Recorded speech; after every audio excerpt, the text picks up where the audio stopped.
I'm going to show Allah that I have that yaqeen and that strength. I'm going to get up. I don't know when I'm going to meet him, but I'm going to go. I bought him a jumper, and then 2 months later, I met him. Subhanallah. Assalamu alaikum, Hannah. Welcome to the show. Wa alaikum assalam. Thank you so much for having me on board. I really appreciate having this conversation with you today. I'm excited to hearing the insights that you have. So, Hannah, let's start off with an introduction. What do you do, and tell us more about yourself? Beautiful. So I was born and raised in Australia. I lived there my whole life until the last year or so. I'm a high school teacher by trade. I was a high school teacher in Sydney for about 6 years. And then I came across the wonderful world of life coaching. And I always thought first that life coaches were like wannabe psychologists. So I was like, oh, what are these people? I never knew really much about life coaching until one day I decided, I'm like, oh, okay, let me just inquire. I remember I heard someone speaking and they said they were a life coach. I'm like, this is really interesting. I didn't know a life coach speaks about self-esteem and things like that. So I'm like, I love personal development. I've always loved personal development. I didn't know life coaching was part and parcel of that. So I looked into it. I fell in love with it. I signed up for a course, and 2 years later, I became a coach. I studied it. I fell in love with it. And then I decided, in a nutshell, to transition out of teaching and go into my business full time to helping Muslim women. So part of my work when I was in Sydney at the time was I was working with Muslim women, and I was also working with schools. So I was going in as a school consultant and working with school leaders. I was working with teachers, parents and students, helping them develop wellbeing frameworks and programs within the school to support students, parents and staff. Because sometimes the focus is, oh, Hannah, like when I would go in, Hannah, help our students. That's well and good, but I also need to help your teachers and I also need to support your parents. So I think it's a whole package.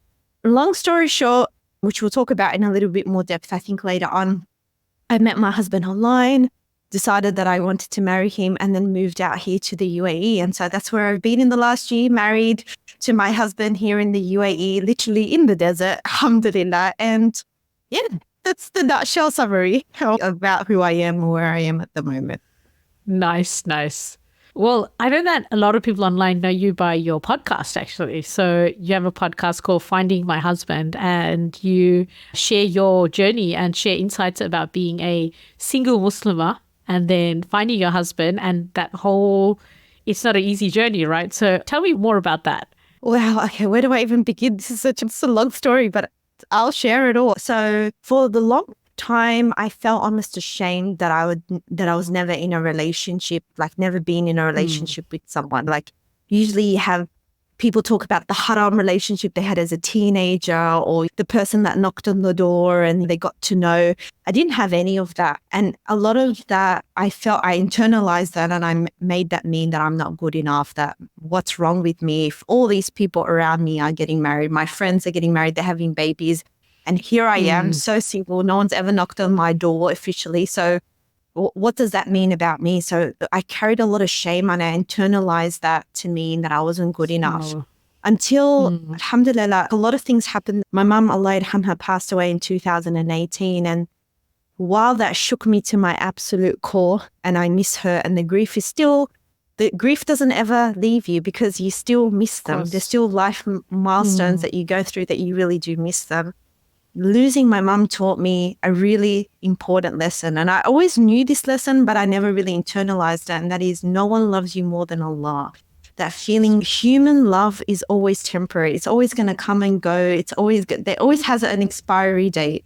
But Allah's love for you never expires. And so that gave me this feeling like, oh, wow, oh my God, Allah loves me more than my own mum does. It was such a profound realization. It really hit me. I'm like, wow. And my mum's love was an extension of Allah's love for me. The fact that my mum loved me so dearly was Allah placed that love in her heart for me, and I got to taste it. So that was one element. So I was coping with and internalizing the death of my mum. Then I came across the world of coaching, and I was like, wow, this is what coaching's about. I didn't realize that coaching helps you understand who you are. It's not meant to, like, you don't need to go to a life coach if you have psychological illnesses, because that's what a psychologist deals with. Mental illnesses, that's not what a life coach deals with. A life coach helps you understand who you are, why you have the beliefs that you do. And so when I was studying life coaching, I also got a coach myself. And I realized, wow, I have so many blocks around marriage. I didn't realize I had all these blocks around marriage and all of that. And so it shined the light on, I was focused on the external world, like, why am I married? Is there something wrong with me? Yeah. Like I was looking so much on the outside world that I didn't really look internally to think, well, how can I up-level myself? What beliefs do I hold about myself that are actually holding me back in this process? So I started working with my coach. I love her. Her name's Amira. I still work with her till now. 3 years later, I'm still working with her, alhamdulillah. Wow. And so I just lost my train of thought, but that's okay. So how old were you at that time? So you were like worried about marriage and being single at that time. And so I was worried for a long time about being single. Okay. So like in late 20s is when I started to hit like, oh my God, that like everyone else around me is getting married. Everyone else around me is having babies. Because generally in the Muslim population in Sydney, usually the girls get married much younger. And so to be of a certain age for me was like, oh my God, like a lot of pressure. I would go to weddings, a lot of pressure. I'd go to weddings and people would say al-balik. In Arabic, that means like, oh, until you next. And for me, when people used to say that, I used to want to stab them in the face of just leave me alone. Why are you putting pressure on me? Why?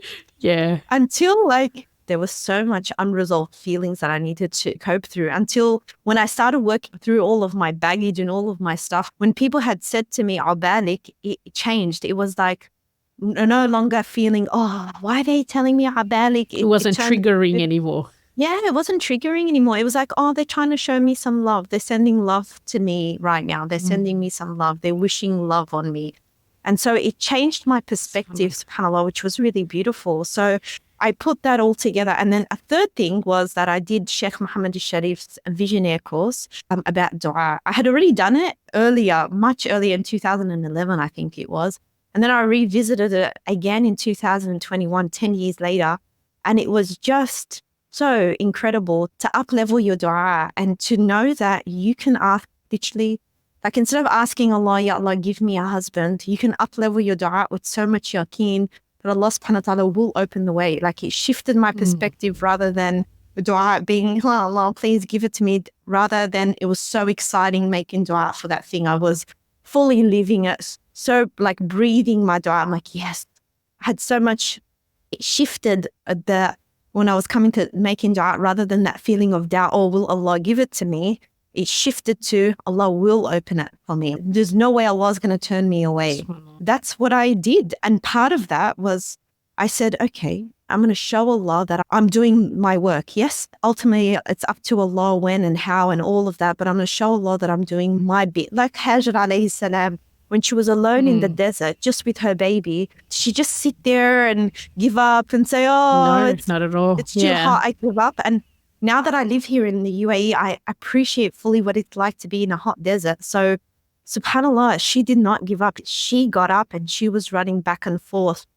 And subhanAllah, Al-Fattah, Allah's name, the opener, opened for her a way that she could have never imagined. Zamzam underneath thought of her child that was going to last until the day of judgment, subhanAllah. So I feel like the story of Hajar is so significant because when we go to Umrah and Hajj, we have to walk her footsteps, literally have to walk her footsteps. So I feel like there is such a huge meaning for us in our lives as a Muslim that we also need to follow the metaphorical steps of Hajar as well, her yaqeen, her strength.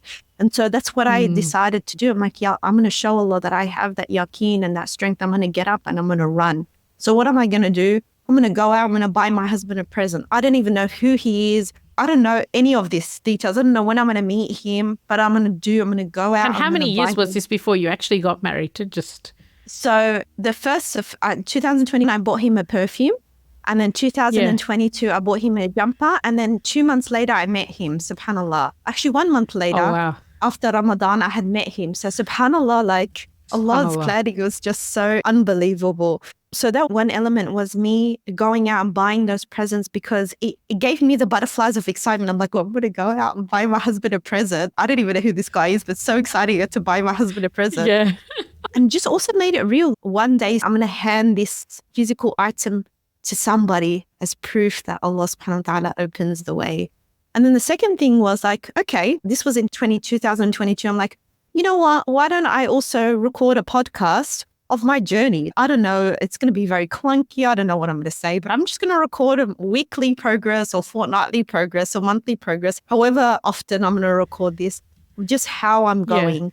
Because one day, because I was so certain that Allah was going to open the way for me, I'm like, one day someone will listen to this. And I know that there are so many single Muslim girls that are in my position that would love to hear somebody go on the journey. So I'm like, why don't I just record the journey and just however many episodes it takes. So I started recording. That was actually very courageous and brave of you, because the whole thing that I've noticed when you're in that situation is there's so much shame attached. There's, oh, I'm still single, so I might as well just disappear out of the community. Yeah. Right. And like for you to actually go out there, have a podcast and share your journey out in public is like, where did all that courage and vulnerability come from?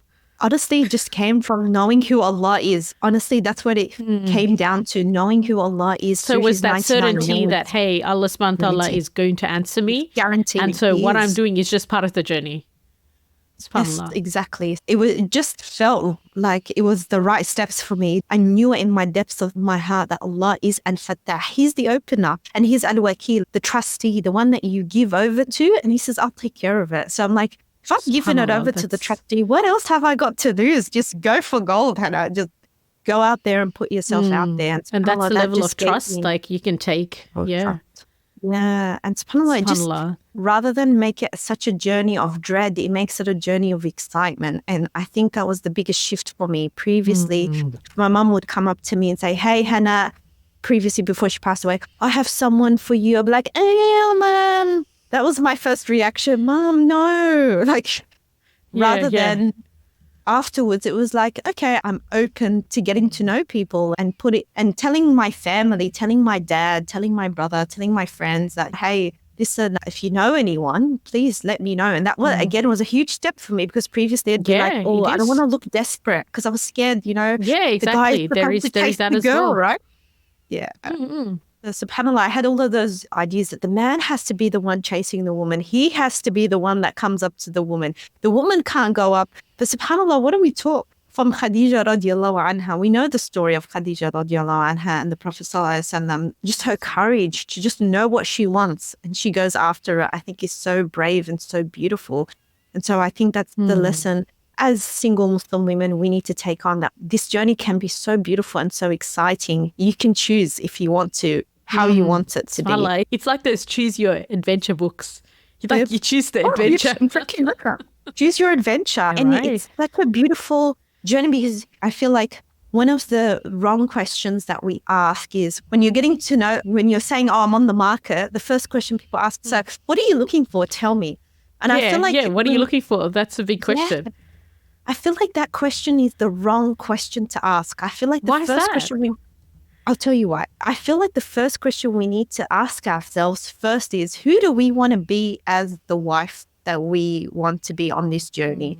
I think once we answer that question first and choose to go on that path of becoming this woman that we want to be as this future wife, then we'll know who's compatible for us. But if we're trying to answer the question, who do we want first, before we ask who do we want to be, we put the expectation that we need to find the perfect man. And if we find the perfect man, then we're going to have a happy life. And we negate our role and our contribution in the discussion. So I feel like the first question we do really need to ask ourselves is, who do we want to be and where are we going? Once you know that answer really well, then you're going to know who you're looking for. You're going to know who you want to attract, because you're also on that journey, if that makes sense. So I feel like when we flip that question, it becomes really empowering, because it gives you the ability to start walking the path of the life that you want and the marriage that you want. Because marriage is something that you co-create with you and your husband. It's not like, if I find the perfect husband, then my marriage will be perfect. Absolutely not.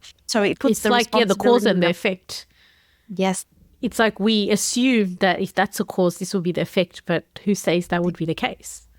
Not at all. Exactly. Yeah. And so... Okay, so if I understood you correctly, you were saying to get clarity on who do you want to be, not what kind of wife you want to be, right? Because that would be a different question. Yes. So who do you want to be in this life journey? As a person, and then also who do you want to be as a wife by default in that journey? because you take on a new identity. Yeah. A new identity is as a wife when you choose to get married, inshallah. So who do you want to be as a wife? How do you want to show up as a wife in this beautiful relationship that you do want to have? So answer those two questions, go hand in hand, I believe. And then it gives you a different answer rather than who are you looking for in a spouse. If that was the case, if you answered those questions, then how did you answer the question when people did ask you, who are you looking for in a spouse, when you went and asked around? Because I had already answered that question for myself, where I wanted to be and who I was looking for, the answering, when people did ask me what I'm looking for, I was so clear, and it wasn't some huge list, and it wasn't something massive. Like previously, if you had asked me when I was 19 years old, Hannah, what are you looking for in a partner? I would have given you something so long, so big, and so unreal, something that's made up in a fairy book, I believe. And so when I answered that question a whole 10 years later, it was so clear about who I wanted to be, where I'm going, where I'm walking currently, and who I wanted to complement on that path. So that became so clear. It was like clear cut. It wasn't some fluffy imagery, he's got to be blah, blah, blah, blah. It was so direct of exactly who I was looking for. Like I see. So by answering the first question, this question actually made more sense, more clear and concise. Yes. And it became more real because you're like, I'm on the journey to this pathway in my life. So I want somebody that complements me on that journey. Somebody that also sees that same vision. And it's the example that I say in the podcast. You're deciding where the destination you want to go. Imagine you're on a rowing boat. You're deciding the destination you want to go first before you choose who goes in the rowing boat with you. And so once you have the destination in mind, choosing the person that really wants to go in that same destination makes the rowing so much more complementary. It makes the rowing so much more of a journey that you do together. Because imagine if I'm rowing to a mountain with you, Mifrah, and you didn't really want to go there. You want to go to the other mountain, then we're going to be like, it's just our life. Our boat's going to go. A lot of clashes. A lot of clashes in our lives. Yeah. And the boat's not going to go anywhere too, right? So no one's not going to go anywhere in that situation. It's going to go circles. It's going to be exhausting. You're going to it's just going to be very tiring. So once you know exactly where you want to go, and where you want your life, what sparks you, what's your vision for your life, it becomes so much easier to answer the second question that comes later on of, okay, so who complements you on that journey? What type of man complements you on that journey? So I guess in your case, when you figured that out, then you were okay with actually leaving us here in Sydney and going to Dubai. SubhanAllah. It was a big, SubhanAllah. It was such a big one, right? Dubai is like so far away. SubhanAllah. And it wasn't on my mind. In one of my coaching sessions, I remember my coach asking me, this is before I met my husband. She said, so are you okay with, say, this husband that you're looking for, right? The one that you're very clear about lives overseas. Would you be okay to go overseas? And my first answer would be like, no, never. So many blocks around it. And then I had to take a step back and like, okay, let's reanalyze what's really going on here. And then when I did actually meet my husband online, and then I was like, oh my God, well, this is the exact situation now. Do I really want to pursue something? Should I even consider this? He's overseas, all of that. So having the discussion with my dad, subhanAllah, really helped open my mind to so many possibilities of like, yeah, why not? If this is someone you believe complements you, then why not? Why limit yourself in geographical terms? Wow. So in doing that introspection, you found out that location wasn't as important to you as you initially thought it was. Yeah, subhanAllah. SubhanAllah. That's amazing.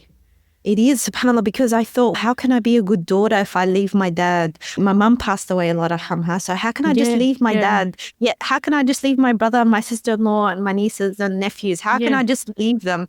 So I had to reframe what it means to be still a supportive sister, still a supportive daughter, still a supportive auntie, without physically being in the same time and space. So subhanAllah, I had to reframe that. I was like, well, what does it mean to be that?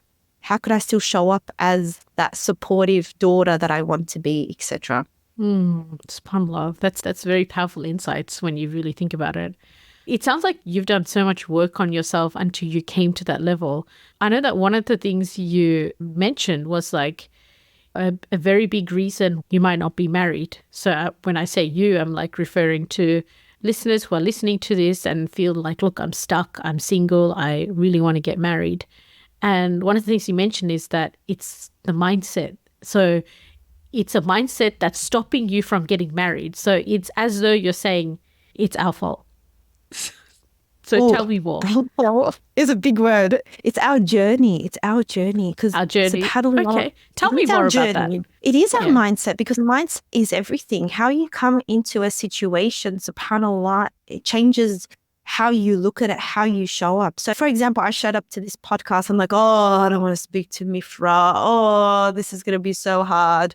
Then it's going to show up physically how I show up in this conversation, my energy, my excitement levels, all of that will shift. But subhanAllah, if we come into a situation, our mindset elevated, then we get to enjoy that part or that stage or that journey of our life. And subhanAllah, it's like, I'm really grateful, and I say this from all depths of my heart. I'm so grateful that Allah planned my life exactly the way He planned, that I got married at the age I got married, that I went on this journey. Like, I'm so grateful because it's made me show up differently as a wife. Alhamdulillah, it's made me show up differently in this stage and this journey of my life. So yes, this mindset was so crucial in shaping who I would be as a wife. So yes, I'm so happy that I did this work, and it was hard, and it was confronting at times, because I had to face sometimes things that I didn't want to face, things that I've buried in the past, beliefs about myself. But subhanAllah, as a result of that, I showed up not just as Hannah, as the wife that I wanted to be, but I showed up differently in my relationships with my dad, for example. So it was such a gift that I could be who I really wanted to be in the relationships that was really important to me, not just this marriage that I really wanted.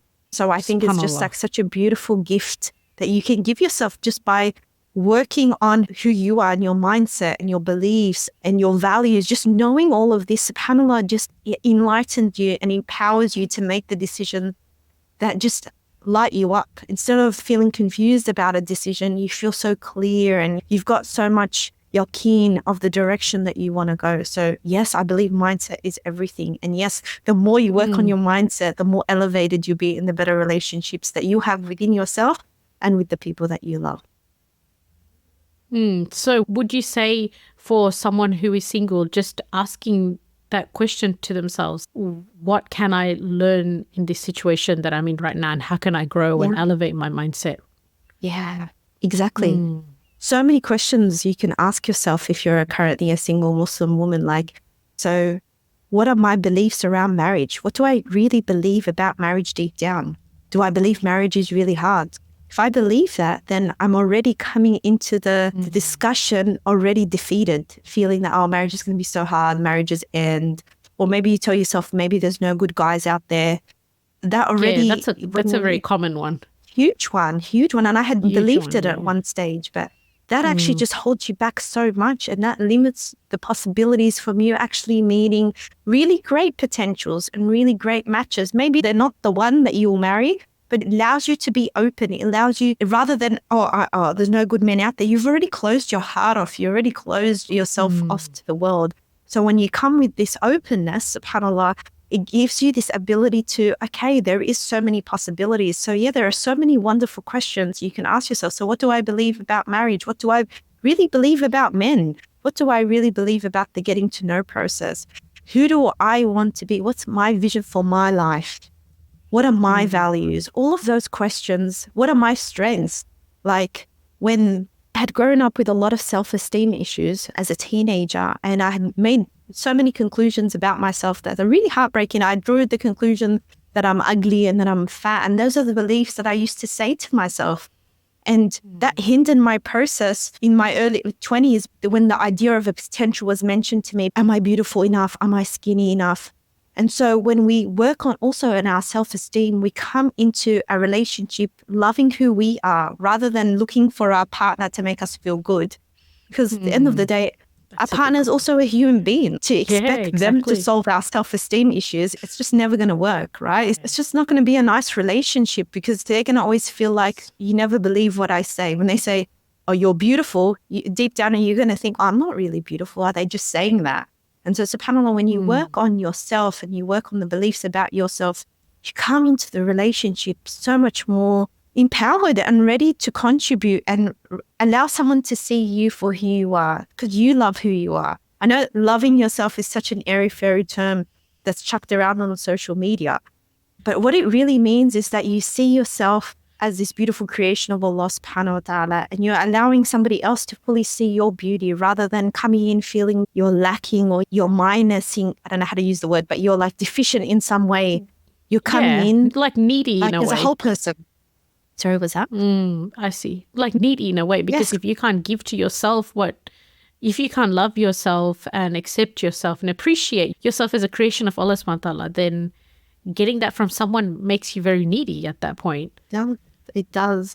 And it balances the whole relationship, and it's not the relationship you are really searching for, subhanAllah. So when you reflect and you ask yourself these beautiful questions and you discover these wonderfully delicious answers, your mindset completely changes, and looking for your husband becomes such an exciting journey. Yeah, 100%, because it's like you're always going to be on this journey, like with this journey of appreciating yourself and these mindset shifts and getting closer to Allah subhanahu wa ta'ala. So it's not that getting into marriage is going to solve all those problems. Yes. When you get married, those problems are still there to solve. Yes, 100%. And there are new things that you learn about yourself in a marriage. That's why we're told that marriage is half our deen, because there are way new things that pop up that you didn't realize about yourself, that you only realize about yourself when you're in a relationship, subhanAllah. So when you do the base work before getting married, then it sets up the foundation really nicely for you. So when you're in a relationship and then you learn way new things about yourself, then subhanAllah, you've got the essential tools already. You've got the essential building blocks. True. Yeah, that's a really important point. I wish we just had more of that discussion, especially in the Muslim community with like young women and stuff, because there's just so much pressure, shame around this. Oh, after you reach a certain age, why are you not getting married? So instead of growing, you just want to shrink. That's it. And you just want to shrink and hide away or something. Yeah, and that's very sad. It is very sad, subhanAllah. It is so sad. When you enter a marriage and you're really not prepared, then you're going to really struggle in that marriage. Like you will struggle in that marriage, because marriage 100%. Is all about having the essential tools. You need to have essential tools.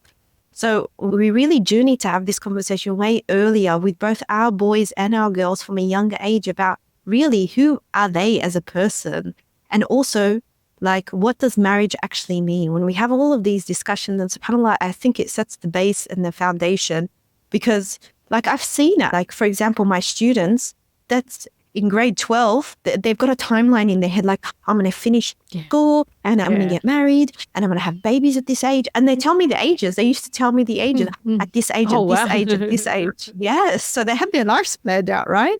I was one of those people as well. When I was in high school, I had my life planned out. This age I was going to meet, blah, blah, blah, blah, blah. I think we were all that. It's like, you just get told this is it, right? Listen, yeah. And then you become an adult and then you realize, no, it's not like that. Not like that at all. Don't like that at all. So I think if we have this conversation with teenagers about, it's not about ticking boxes. This is not what life's about. It's not about this timeline, this rigid timeline that you need to have it in a certain time. I think we just alleviate so much pressure off our Muslims. I totally agree. I know, right? And it's just like, you don't feel like, oh, you're falling behind. Like, what is falling behind? What is why falling do we behind? have that concept? What is right?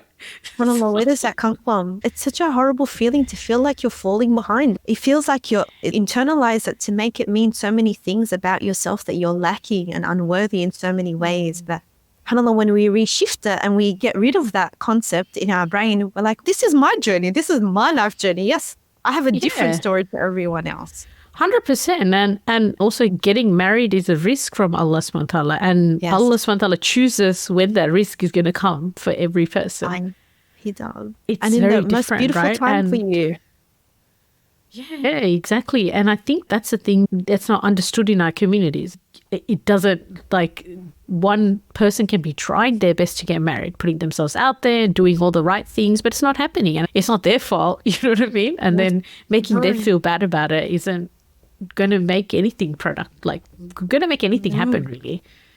No, it's just going to it just regresses back our community, right? Just doesn't move us forward as a community. Yeah, I really believe that single Muslim, mashallah, have so much to contribute to our communities. And when they're left feeling small and just like, oh, I'm worthless because I'm not married, there's like, we're losing so much as a community.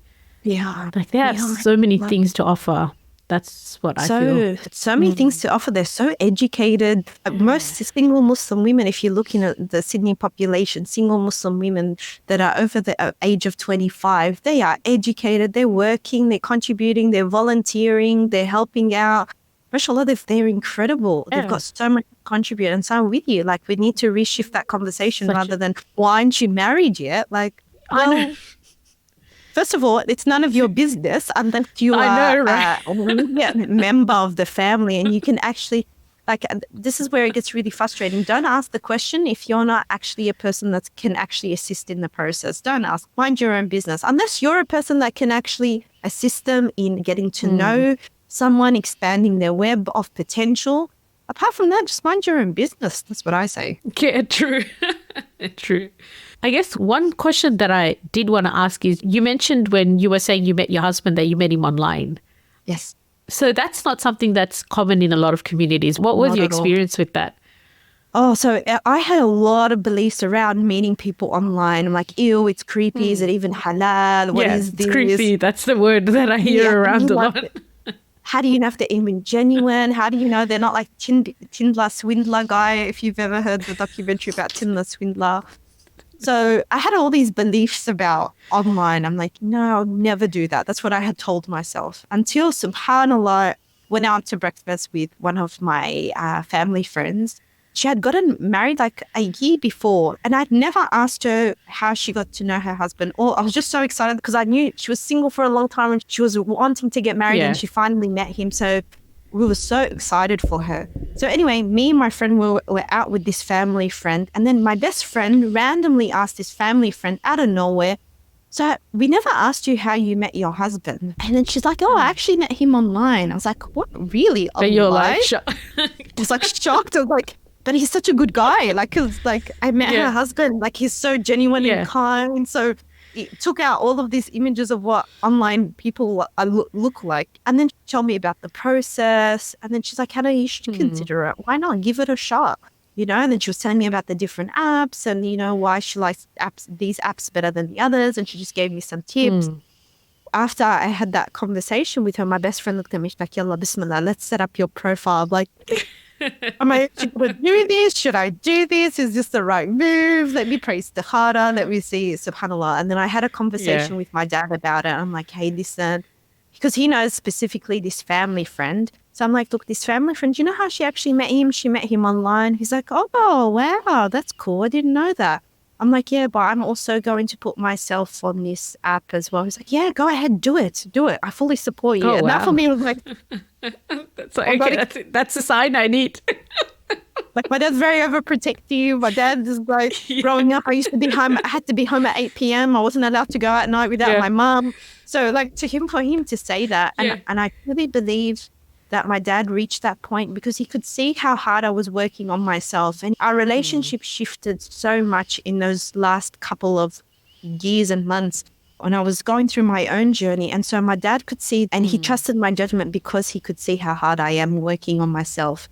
So when he said, yeah, go ahead and do that, he trusted my judgment. He didn't even need to say, don't do anything haram or anything, because he knows this dad I know, right? I'm very high. So he encouraged it. And so, I downloaded 2 apps. One was called Muz and one was called Salams. And I was like, oh my God, I have to put photo of myself. I have to get the profile description. I'm like, what do I say about myself? All those thoughts went through my mind. There was a moment that moment was so real. I remember, so I had a friend who I was like telling her, get online. So she's like, oh no, I'm scared. And then she's like, I'm scared to put it on my card. So we made her account and I put it on my card. And then she's like, I don't want anyone to see this tape. So but yeah, like she had a friend. She had a friend that she could lean on. It's so beautiful. Yeah. It's all part of the journey at the end, and like the tools that we have to take advantage of it. Alhamdulillah. Yeah. But I must say, like, your journey of getting in the process of finding your husband, it's so beautiful how you were able to grow as a person. You were able to get closer to your own brother and your father. And I think that's so beautiful. And now you're married. And it's like, it would have been so, like you were saying earlier, like Allah subhanahu wa ta'ala planned it exactly when it was the right time. exactly. And in the most beautiful way, in a way that I In could the most beautiful have never way. imagined it, subhanAllah. So like just having that trust that Allah's got you and that He's going to do beautiful things for you in your life is just, like it just removes all of the what ifs. Those what ifs get just chucked down the toilet because you're like, I've got Allah. What do you mean these what ifs? I don't need those what ifs in my life. Yes, subhanallah. All right. Well, look, Hannah, we're actually close to the ending of this interview. So I want to start asking you the question that we ask all our guests. So the first one is, what is one life hack that has improved your life? Oh, okay. So it can be the context of this journey or marriage. I'll leave it to you. The life hack that just came to mind is learning about Allah's 99 names. Once you learn about Allah's 99 names and internalize it, your life just gets so much better. How did you actually go about with that? Were you going through classes or were there books or? Beautiful. So I was actually doing a series. It was a Ramadan series by Amr Khalid. He's an Egyptian da'i. He did this beautiful series of getting to know Allah subhanahu wa ta'ala. And every day of Ramadan, he would release a series talking about a different name of Allah subhanahu wa ta'ala. So that really sparked my journey of, I want to know more about Allah subhanahu wa ta'ala's names. And then I delved even deeper. There's a beautiful book series by Sheikh Ratib al-Nabulsi. It's all in Arabic, so I can't, like my Arabic reading is very slow, so I need somebody to read it for me. But subhanAllah, and this has also got an Arabic series on YouTube as well, where he goes through Allah subhanahu wa ta'ala's 99 names. So going on that journey was just so beautiful. And there was also 2 books, Imam Al-Ghazali in his Ihya Ulumuddin, it's been translated into English. He's got one of his volume is about Allah's 99 names. There was another book. It was just a little book about, it says 99 names of Allah subhanahu wa ta'ala, and you open it and it just gives you this beautiful summary of Allah subhanahu wa ta'ala's names. Maybe I just haven't found that. There's not as many resources in the English language about Allah's names as much as there are in Arabic. There's a whole ocean of knowledge in the Arabic language about Allah's 99 names. So honestly, for me, it was just dabbling in all of those different resources that I could come across about Allah subhanahu wa ta'ala's 99 names. But really, I believe that changed my life. When you know who Allah is through His 99 names, your life just gets leveled up. And although, like, life can be difficult, we get tests. Everyone has their own tests. And so when you lean on Allah's names in different ways throughout your life, then your life just becomes beautiful, even in the hardship, even in the waiting period. If you're waiting to get married, or if you're waiting to have a baby, or if you're waiting for something, a job or whatever, that waiting period becomes beautiful because you're leaning on Allah and His specific 99 names. That's what I recommend. That I think the best life. That's beautiful. Awesome. I love it. So what's a book that has helped you? It can also be a video or an article that's helped you level up in your life. Oh, that's so hard. There's too many books, but there's too many videos. I don't know, Mifrah, too hard. All right. Just give me one that comes to mind, or even one that comes to mind recently. Okay, so I've always been fascinated in relationships, very fascinated, even since I was a little girl. When I was in the process of getting to know my husband, we would do courses together. And the work that I really love is of the Gottman Institute. They have a lot of beautiful video courses and they have a lot of resources and books. So I've really enjoyed reading and devouring the content of the Gottman Institute because it just teaches you so much about relationships. That, and there's another book that I really love. It's by Dr. Sue Johnson. I forgot the name. It just flew out of my mind. But Dr. Sue Johnson and the Gottman Institute, those are, if you're looking to get married or if you're in a relationship, I would highly recommend looking up those 2 places, the drsuejohnson.com and the gottmaninstitute.com. They've got so many beautiful resources that just get you to look at relationship, what you can bring into a relationship and the essential tools that are needed in a relationship. So yeah, I would highly recommend that. And that's what changed my life and has helped me come into my relationship with having the tools. Alhamdulillah. There's always more tools that I need to learn. And there's so many areas that I still need to level myself up in. Alhamdulillah. Just beautiful having these resources at my fingertips. True. But the fact that you know what you don't know, that's actually a step forward because sometimes we can be caught in a, I don't know what I don't know. Yeah, 100%. Yeah. And when we're caught in that, I don't know what I don't know, it's a cycle, right? You just, I agree. Step out of that is by learning and by just like, okay, well, I'm just going to learn and see what's out there. And yeah, true. Alhamdulillah. All right. And where can our listeners find you? Beautiful. They can find me on Facebook and Instagram, and there's my website, She Empowerment Coaching, and my website is sheempowermentcoaching.com. They can send me a message on Instagram or Facebook or through email on my website. And I would love if they have any questions or if they have any insights they'd love to share with me, I'd be more than willing to, inshallah, discuss with them. So, and yeah, awesome. And you also have your podcast as well, Finding Your Husband. Thank you. I forgot about my podcast just now. Thank you. Podcast. Finding My Husband on all of the podcasting platforms. It's called Finding My Husband. So that actually brings me to ask you, Hannah, when's your last episode coming? It's coming soon. That's all I can say. I can't give you an exact date, but it's not forgotten. I know there's been a lot of people that have messaged me like, hey, what happened to your last episode? I'm like, I promised it's coming. There's been strategic decisions that I've made in order to delay this episode. And alhamdulillah, Allah's timing is so beautiful. And now it's so clear for me, like, why this episode is even more delayed. Like, when you see the release of the episd, you'll understand fully what I mean. Everything will make sense. All right. I am looking forward to it.